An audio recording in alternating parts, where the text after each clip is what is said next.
waraysigan aad naga ogolaatay haddii aan su'aal ku weydiiyo guddoomiye baarlamaanka Soomaaliya tahay hay'adda la xisaabtanka xukuumadda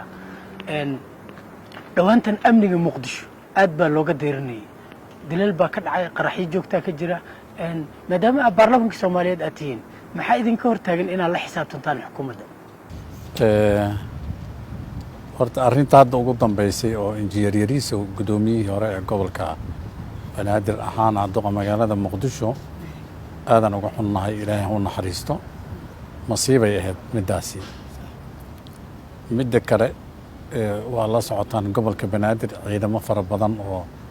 amniga ka shaqeeya ayaa ka howlgala ciidamadaasna waxaa ka mas'uula xukuumadda ka mas'uula in badanna juhdi waxay ku bixiyaan maalinba maalinta ka dambaysa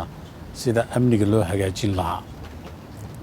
annaga guddiyaan leenahay oo la xisaabtama xukuumadda khaasatan wasaaradaha arrinkaasi ay qusayso maalinna lama joojin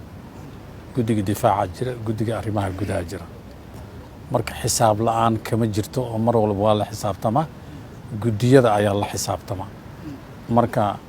guddiyada ayaa baarlamaanka u soo gudbiya marka insha allahu tacaala waxaan rajaynaynaa baarlamaanka hadda kalfadhigiisa wuu dhammaaday 27 bishii wuxuu dhammaaday 7 markaan isku soo noqonnana wixii guddiyada ay soo ururiyeen haddii dhaliili ay jirtana markaas ayaan ka daba tegi doonaa wixii hagaagsanna daba hagaagsan yihiin laakiin ogow bulshada lafteeda waxaan u baahannahay inay aad uga fikiraan inay la shaqeeyaan ciidamada amniga keliya wax ma qaban karaan haddii bulshada aan gacan laga helin marka annagoo fursaddan ka faa'iidaysanayno in bulshada ayaga laftooda ay u istaagaan inay amniga kala shaqeeyaan ciidamada ammaanka waxaa dhimanaya maalin walba dhimanaya waxaa waaye dad shacab ah oo waxba aan galabsan ayaa dhimanaya marka ciidamada inay gacan ku siiyaan inay ogaadaan kuwaasi dhagarta u soo mareegaya shacabka Soomaaliyeed